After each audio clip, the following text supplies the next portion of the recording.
Quem tem problema de intolerância alimentar precisa se controlar para resistir às tentações, principalmente nesta época do ano.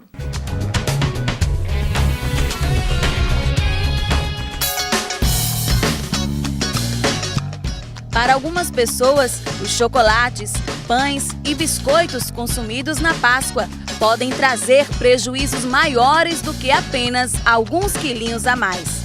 Isso porque o organismo delas não tolera ingredientes como o leite e o glúten. A intolerância alimentar é uma reação do organismo normalmente derivada ao consumo de alimentos por falta de alguma enzima.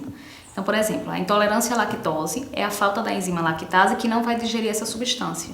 E aí ela se acumula no organismo, causando as reações. Intolerância ao glúten pode não ser a deficiência de uma enzima, mas pode ser uma resposta imunológica do próprio corpo àquela substância.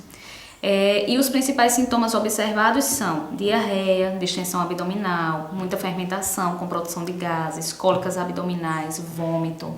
A Páscoa é a época do ano onde mais se consome chocolate. As opções que o mercado oferece são variadas, mas pessoas que têm restrições a alguns dos ingredientes acabam deixando de aproveitar a festa.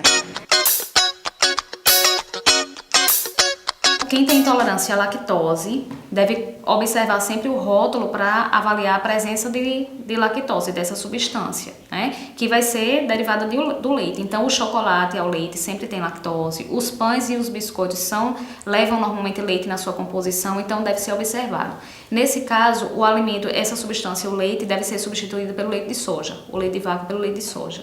Então, se for o chocolate à base de soja, um pão de soja, biscoito à base de soja, os intolerantes à lactose podem consumir. No caso da intolerância ao glúten, os doentes celíacos, eles devem observar a presença desse no rótulo. Então, chocolate normalmente não tem glúten, porém, como a fábrica normalmente faz chocolate e biscoito, pode haver uma contaminação cruzada e aí a maioria dos chocolates já tem dizendo lá na informação nutricional que contém glúten. Por isso, é dar prioridade àqueles que são feitos à base de soja também. A indústria alimentícia está sempre inovando, de olho nos consumidores que buscam produtos específicos para quem sofre com esse problema. Biscoito à base de soja, chocolate amargo que tem uma menor quantidade de lactose, aí pode ser consumido pelos intolerantes à lactose, e muitos alimentos sem glúten, que são produzidos com outros tipos de farelos, ao invés do trigo, da cevada, do centeio e do mate. É sempre bom lembrar, você precisa ficar atento ao que diz o rótulo de qualquer alimento.